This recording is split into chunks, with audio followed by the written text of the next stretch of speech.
এখন আছি সড়ক বাজার এই মাদ্রাসার রাস্তার সামনে। আসলে দেখা এই ভাই আজ অন্যদিন থেকে দীর্ঘদিন থেকে আমরা জানি তাই এখানে জালমুড়ি বানাই, আমরা বিভিন্ন জলসার যাচ্ছি, তার কাছে আমি ছোটবেলাতে খাইলাম। আজকে জানবো যে ভাই প্রতিদিন থেকে জালমুড়ি বানাই এবং এখানে তো অনেকটা স্বাদ হয়, কিন্তু বাজারে কিন্তু সব মানুষ বিকাল টাইম মধ্যে আপনার দেখো যে এখানে ওনার দাঁড়িয়ে থাকার সময় থাকে না, 2-3 জন মানুষের সাথে থাকে, ওনাকে সহযোগিতা করে। ভাই কেমন আছেন? ভালো আছে ভাই।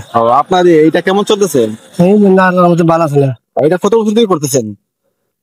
22 বছর হয়ে গেছে। 22 বছর? ছোট থেকে করি। ছোট থেকে? আচ্ছা, আপনি মনে করো এই যে এটা করতাম, মানুষ তো অনেক পেশা, অনেক আছে এই পেশা ছাড়িয়ে অন্য পেশা যায়, আপনি এই না না, আমার এটাই ভালো, ওগুলো ভালো। আপনার এগুলা হ্যাঁ, এগুলাই ভালো। আর কি অনেক ভালো ইনশাআল্লাহ। প্রতিদিন কত টাকা হবে যায় কিনা? 5-7 হাজার টাকা দিয়ে দেবে। আচ্ছা, 5-7 হাজার টাকা যদি খরচ আপনার যদি বেচা কিনা হয়, এর মধ্যে আপনার কত টাকা থাকতে পারে অনুমানিক? 5,000 বেশি হলে 1500 টাকা দেবে 15 টাকা থাকে, এটা দিয়ে আপনার সংসার চলে? ইনশাআল্লাহ ভালো হয়েছে। আচ্ছা, আপনার যে এটা যে বানাই দেওয়া বা এটা দিয়ে আপনি যে ইয়ে করেন, এটা একটা রহস্য কিনা একটা পক্ষে? ইনশাআল্লাহ এটা তো ভালো, মাংস খাবার রুচি থাকে সবসময় আমার কাছে থাকে।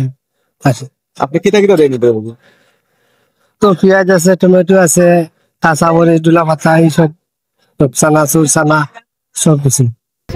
আচ্ছা, মনে হয় আপনি যে আগে দেখতে জজ্জাত গিয়ে আমাদের জজ্জাত দেখা যায় না, আপনি যথার দায়িত্ব সব কিছু।